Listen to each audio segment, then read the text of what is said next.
गर्मी में गरीब बहू की रसोई और अमीर बहू का एसी कमरा।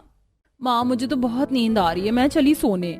और अब आप लोग भी सो जाइए, काफी रात हो चुकी है। मुझे भी काफी नींद आ रही है सुलेखा, अब बाकी की रस्में कल कर लेना। चलो अब सोने चलते हैं। नई नवेली बहू दोनों यामिनी और तारा भी काफी ज्यादा थक चुकी थी, इसलिए अब वो भी अपने कमरे में जाने लगती हैं। तभी सुलेखा यामिनी को रोकते हुए कहती है, उस कमरे में कहाँ जा रही है? वो कमरा नहीं है तेरा। माँ जी, मुझे लगा ये कमरा मेरा है, तो मेरा कमरा कहाँ है? अच्छे से जानती हूँ मैं तुम जैसी लड़कियों को। एक तो दहेज में 2 कौड़ी का सामान लेकर नहीं आई हो, ऊपर से एसी वाले कमरे में जा रही हो। ये कमरा मेरी तारा बहू का है। तारा बहू, मैंने इसमें 2 एसी लगवा दिया, अब तू आराम से सो सकती है, तुझे बिल्कुल भी गर्मी नहीं लगेगी। थैंक यू माँ जी, आपको मेरा कितना ज्यादा ख्याल है। वो तो होगा ही, तू इतनी समझदार जो है, अच्छे से जानती है कि शादी में क्या क्या लेकर आना चाहिए। आधे से ज्यादा हॉल तो तेरे दहेज के सामान से ही भरा हुआ है। बहू, अब जाकर तू आराम कर ले और किसी चीज की जरूरत हो तो मुझे आवाज दे देना। तारा यामिनी के सामने उस बड़े से कमरे में जाती है जहां 2 एसी की ठंडी ठंडी हवा में तारा अब आराम करने लगती है। तो वहीं सुलेखा भी यामिनी को एक छोटे से कमरे में लेकर जाती है जिसकी हालत काफी खराब थी और हवा के नाम पर उसमें बस एक पुराना सा पंखा था। माँ जी, कमरा तो काफी ज्यादा छोटा है और यहाँ तो कूलर भी नहीं है। कह तो ऐसे रही है जैसे जो तू ट्रक भर के दहेज लाई है वो सब इस कमरे में रखेगी। चुपचाप से रह ले इस कमरे में। इतना कहकर सुलेखा भी अपने कमरे में चली जाती है। यामिनी जब उस कमरे के अंदर जाती है तो उसे काफी गर्मी लगने लगती है। तो वहीं छत पर लगा पंखा भी काफी धीरे धीरे चल रहा था। सुनिए जी, आप इतनी गर्मी में यहाँ कैसे रह लेते? मेरा तो दम घुटने लगा है यहाँ। अब क्या बताऊं तुम्हें, पढ़ाई लिखाई में ज्यादा अच्छा था नहीं तो कभी कोई ढंग की नौकरी नहीं मिली, इसलिए माँ मुझे भैया के मुकाबले रत्ती भर भी प्यार नहीं करती। मैं तो गर्मी से बचने के लिए छत पर जाकर सो जाता हूँ, लेकिन अब तो तुम्हें इसमें ही गुजारा करना होगा। जहाँ एक तरफ अमीर बहू अपने 2 एसी वाले कमरे में रात में चैन की नींद सोती है, तो वहीं यामिनी की आंखों से तो नींद कोसों दूर भाग चुकी थी। लाख कोशिश करने पर भी यामिनी को नींद नहीं आती और ऐसी ही सुबह हो जाती है। तारा बहू तो उठ गई, मैं तो तेरे ही कमरे में आ रही थी और तू किचन में क्यों जा रही है? कुछ चाहिए तो मुझे बता दे। माँ जी, आज मेरी पहली रसोई की रस्म है ना, इसलिए आप सबके लिए खाना बनाने जा रही थी। घर में सबको क्या क्या पसंद है? अरे बहू, तूने इतना कह दिया यही काफी है। मेरे लिए तू एक काम कर, तू जाकर एसी में आराम कर, गर्मी में परेशान होकर खाना बनाएगी। आ गई महारानी, इतनी जल्दी उठने की क्या जरूरत थी? थोड़ा और सो लेती। अब खड़े खड़े क्या देख रही है? जा जाकर खाना बना। जब खाना बन जाए तो मुझे बता देना, तारा के हाथ से छुआ लूंगी, उसकी भी पहली रसोई की रस्म हो जाएगी। लेकिन माँ जी, ये तो रस्म करने का सही तरीका नहीं है। ये घर मेरा है, यहाँ की सारी रस्में भी मेरे मुताबिक होती हैं और तुझे जितना बोला जाए उतना कर। यामिनी रसोई में जाती है और अब गर्मी में खाना बनाने लगती है। तो वहीं दूसरी तरफ अपने कमरे में एसी में बैठी तारा। मुझे नहीं पता था कि शादी में दहेज लाने पर इतना आराम मिलेगा मुझे। कहाँ मैं एसी की ठंडी हवा में आराम फरमा रही हूँ और कहाँ वो बेचारी कड़ी गर्मी में पसीना बहाते हुए खाना बना रही होगी। जब भी मैं सोचूं कि हमारे कमरे में इतनी गर्मी क्यों है, रसोई के बगल वाला कमरा दिया है माँ जी ने, गर्मी तो होगी ही। जैसे तैसे कर यामिनी गर्मी में सारा खाना तैयार कर देती है और सभी को खाना काफी पसंद आता है। अरे कुछ भी बोलो सुलेखा, यामिनी बहू ने खाना तो काफी बढ़िया बनाया है। सालों बाद इतना स्वादिष्ट खाना खा रहा हूँ मैं। हाँ भाभी, आपके बनाए हुए बैंगन के भरते के सामने तो बिरयानी भी फेल है, मजा आ गया। सभी यामिनी के हाथ की तारीफ कर ही रहे होते हैं कि तभी मिथिलेश के फोन पर एक कॉल आता है। फोन पर बात कर मिथिलेश काफी परेशान हो जाता है। हमारा बावर्ची 2 महीने के लिए गांव चला गया है। अब ढाबे और बाहर से जो ऑर्डर आता है वो सारा खाना कौन तैयार करेगा? इतनी जल्दी तो नया बावर्ची भी नहीं मिलेगा। घर में ही बावर्ची है और आप बाहर ढूंढ रहे हैं। यामिनी बहू है ना, वो खाना बनाएगी। वैसे भी आप सभी तो उंगलियां चाट चाट कर उसके खाने की तारीफें कर रहे थे। सुलेखा, घर के लोगों के लिए खाना बनाना और बाहर के लोगों के लिए खाना बनाना दोनों में काफी फर्क होता है। हमारे लिए तो बहू दिन में 3 बार ही खाना बनाएगी, लेकिन बाहर वाले जब जब ऑर्डर करेंगे तब तब बहू को खाना बनाना पड़ेगा। अरे तो फिर क्या हो गया? अभी अपने घर वालों के लिए इतना भी नहीं कर सकती है? क्यों यामिनी बहू? कोई बात नहीं पिताजी, मैं खाना बना लूंगी। मेरी वजह से अगर घर का नुकसान होने से बचता है तो इसमें मुझे क्या दिक्कत हो सकती है? अब यामिनी घर के साथ साथ बाहर वालों के लिए भी खाना बनाने के लिए मान जाती है, जिसके चलते अब पूरा दिन यामिनी को गर्मी में रसोई के अंदर ही गुजरती है। आज नाश्ते में हम लोग आलू प्याज के पराठे, पोहा, आलू सैंडविच और आलू कटलेट खाएंगे, तो सब बनाकर तैयार कर देना। ढाबे पर कुछ लोगों ने नाश्ते का ऑर्डर किया है, तो मैं उनका ही नाश्ता तैयार कर रही थी। थोड़ा ज्यादा बना देती हूँ तो आप लोग भी यही खा लीजिएगा। क्यों खाएं हम? ये अलग से नाश्ता बनाने में क्या तेरे हाथ टूट जाएंगे? रसोई में गर्मी में खाना बनाते हुए यामिनी काफी ज्यादा परेशान हो गई थी। शरीर से पसीना मानो पानी की तरह बह रहा था। लगता है शरीर में जितना भी पानी आज सब निकल जाएगा। कितनी गर्मी हो रही है, मेरे तो सर में भी दर्द शुरू हो गया है।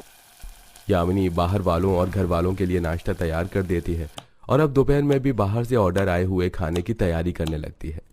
अकेले इतना सारा खाना बनाना यामिनी के लिए काफी ज्यादा मुश्किल था, इसलिए वो थोड़ी सब्जियां लेकर अब तारा के पास जाती है। तुम थोड़ी सी सब्जियां काट दोगी, खाना बनाने में मेरी मदद हो जाएगी।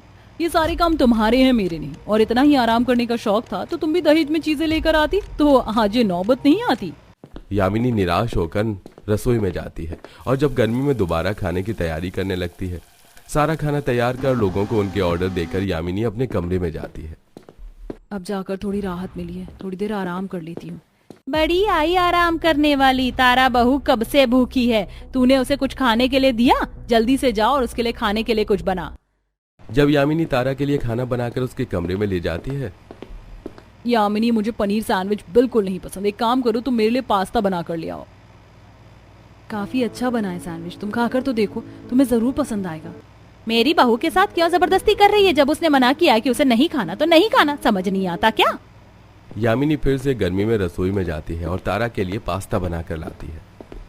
ये क्या, तुम तो रेड सॉस पास्ता लेकर आई हो, लेकिन मेरा तो व्हाइट सॉस पास्ता खाने का मन था। माँ जी देखिए ना, एक काम ढंग से नहीं होता है तुझसे। अब खड़ी खड़ी क्या देख रही है? जा और दूसरा पास्ता बना कर ला। ये सब जानबूझकर तारा यामिनी को परेशान करने के लिए कर रही थी। घर में खाना बनाने के साथ साथ बाहर से गर्मी में राशन लाने का काम भी अब यामिनी का ही था। सर घूम रहा है, लगता है मेरा बीपी काफी डाउन हो गया है। घर जाकर थोड़ा नींबू पानी पीना पड़ेगा। घर जाकर यामिनी थोड़ा नींबू पानी पीती है कि फिर से उसे ढेर सारे ऑर्डर आ जाते हैं और अब यामिनी को फिर से 1 घंटे तक गर्मी में रसोई में बैठकर खाना बनाना पड़ता है। ना जाने माँ जी किस बात का बदला ले रही है। दहेज ना लाने पर कोई इस तरह अपनी बहू को परेशान करता है क्या?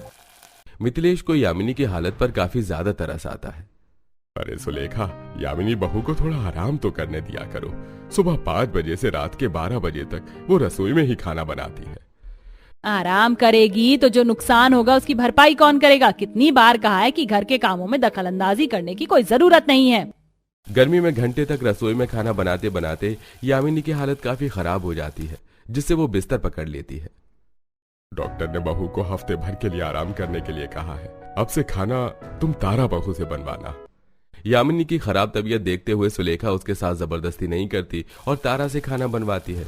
वहीं 24 घंटे एसी में रहने की वजह से तारा रसोई की गर्मी 5 मिनट भी बर्दाश्त नहीं कर पाती। यहाँ तो काफी ज्यादा गर्मी है, मैं यहाँ 2 मिनट भी नहीं रुक सकती। अपनी माँ की खराब तबीयत का बहाना कर तारा अपने मायके चली जाती है, जिसके चलते अब सुलेखा को ही गर्मी में बैठकर खाना बनाना पड़ता है, जिससे 2 दिन में उसकी हालत काफी खराब हो जाती है। ये भगवान, ये रसोई है या आग की कोई भट्टी? मेरी तो जान निकली जा रही है गर्मी से। आप बाहर आ जाइए, मैं खाना बना देती हूँ, वरना आपकी तबीयत खराब हो जाएगी। तेरी तो तबीयत खराब थी ना माँ जी, लेकिन अगर इस उम्र में आपकी तबीयत खराब हुई तो आपको काफी दिक्कत होगी। देख लिया सुलेखा, अपनी दहेज लाने वाली बहू और दहेज न लाने वाली बहू के बीच का अंतर। तुम्हारी तारा बहू तो बहाना बनाकर अपने मायके चली गई, लेकिन यामिनी बहू खराब तबीयत में भी खाना बना रही है, जिससे हमारा नुकसान ना हो। ये सब देख सुलेखा की अकल ठिकाने आ जाती है और अब वो यामिनी को एक दूसरा और बड़ा सा कमरा देती है, जिसमें वो तारा के कमरे में लगा एक एसी निकाल कर उस कमरे में लगा देती है। और जब तारा कुछ दिनों बाद अपने ससुराल आती है तो अपने कमरे में एक एसी गायब देखती है। माँ जी, मेरे कमरे का एक एसी कहाँ गया?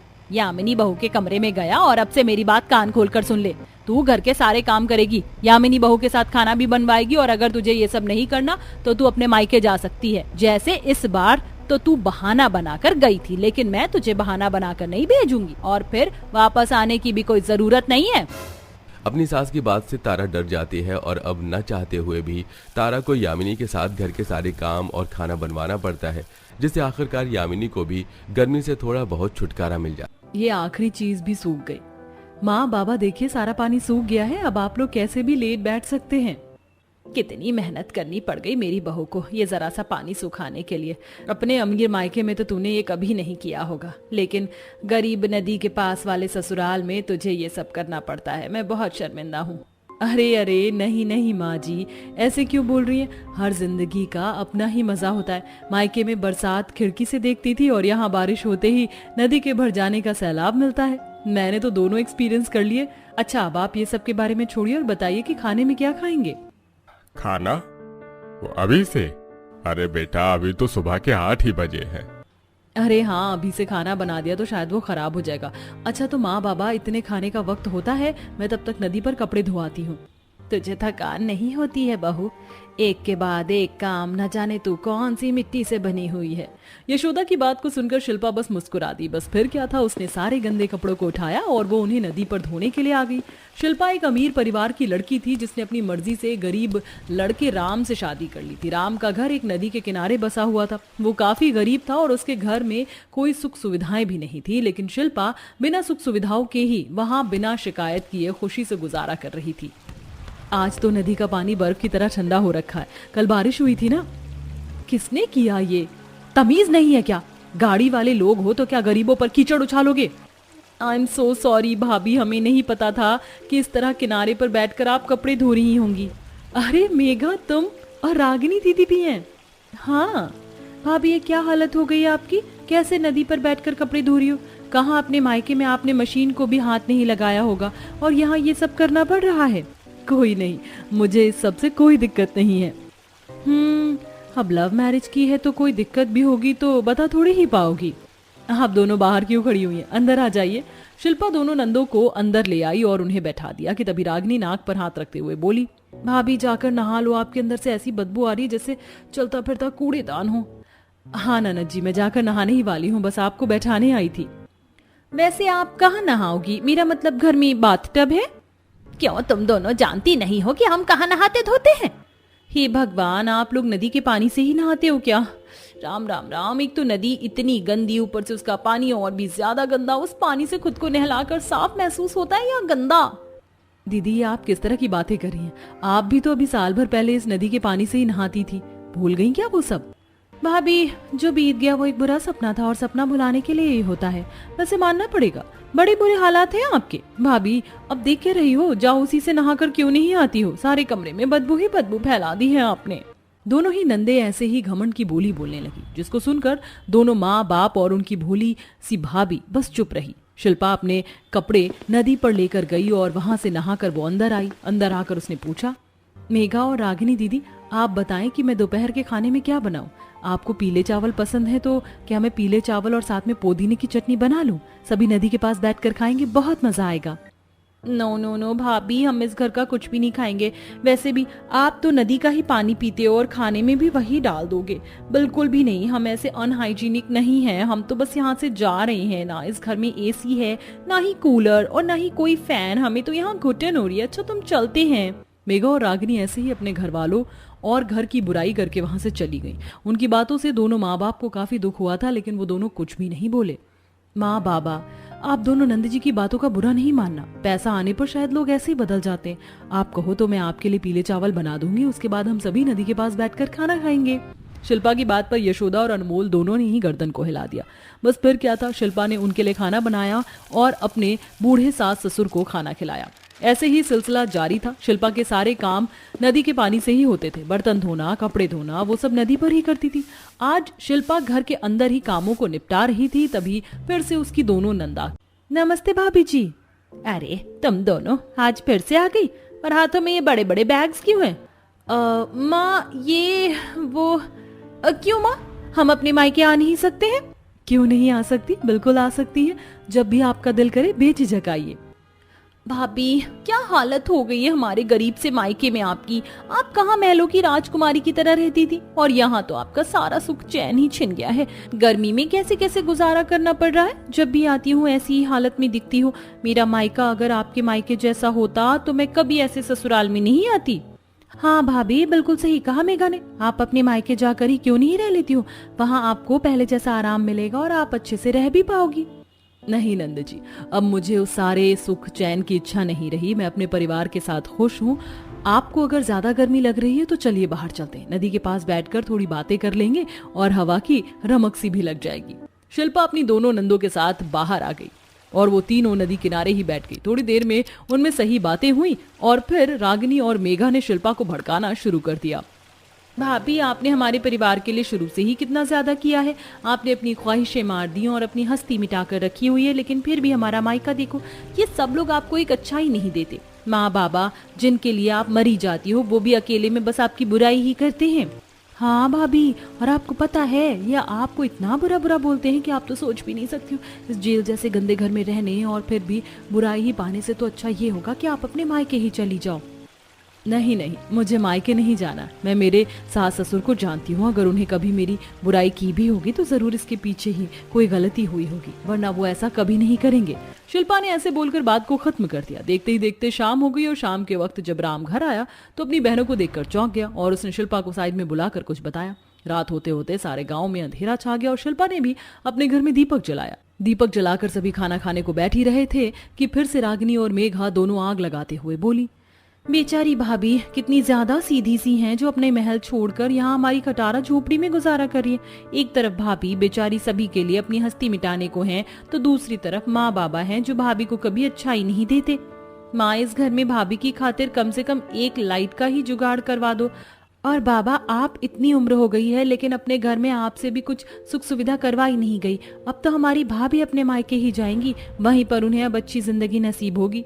रागिनी की बातों को सुनकर अब शिल्पा से रहा नहीं गया और वो भड़क गई और फटते हुए बोली, बस कीजिए आप दोनों, बहुत कर लिया आपने ये बकवास और बहुत सुन लिया हम सभी ने। अब मैं बोलूंगी और आप दोनों सुनोगी। आपको क्या लगता है कि मैं कुछ नहीं जानती? मैं सब जानती हूँ कि ये दिलों में मैल भरने वाली बातें आप दोनों क्यों कर रही हैं, क्योंकि आप खुद तो अपने ससुराल में रायता फैलाकर आई हैं, तो चाहती हैं कि मेरी भी जिंदगी का भरता बन जाए। भाभी, ये कैसी बातें कर रही हैं आप हमसे? वो ठीक कह रही है। मैं आज सुबह ही तुम दोनों के ससुराल गया था, वहां से पता चला कि कैसे ससुराल के पैसे पाते ही तुम्हारे सिर पर पैसों का घमंड नाचने लगा है, जो रिश्तों की भी कदर नहीं कर रहा है, जिसके चलते अपनी मर्जी से तुम अय्याशी कर रही हो, जिनको ससुराल वालों की पड़ी नहीं है। हद होती है ऐसे अमीरपन की। और तुम मेघा, इतनी बन बनकर मेरे ससुराल के बारे में तो तुम बोल रही हो, लेकिन जरा खुद तो देखो, तुम खुद घर का कोई काम नहीं करती हो और अगर तुम्हारी बेचारी बूढ़ी सास कुछ करने को बोले भी तो भी तुम्हें दिक्कत ही होती है। और रागिनी दीदी, आपने तो अपने पति से ही बिगाड़ी हुई है और अब जब दोनों की जिंदगी अटक सी गई है तो चाहती है कि मेरी जिंदगी भी खराब हो जाए, लेकिन मैं ऐसा नहीं होने दूंगी। चुपचाप से आप अपने ससुराल चली जाना, क्योंकि ये घर तोड़ने की आपकी तरकीब मेरे ऊपर तो काम करेगी नहीं। अब शिल्पा की बातों के आगे रागिनी और मेघा के पास कुछ भी नहीं था जो वो बोल पाए। उन दोनों ने खाना भी नहीं खाया और वो दोनों अपने ससुराल को लौट गई और फिर उन्होंने कभी शिल्पा की जिंदगी में आग नहीं लगाई और सभी खुशी खुशी रहने लगे।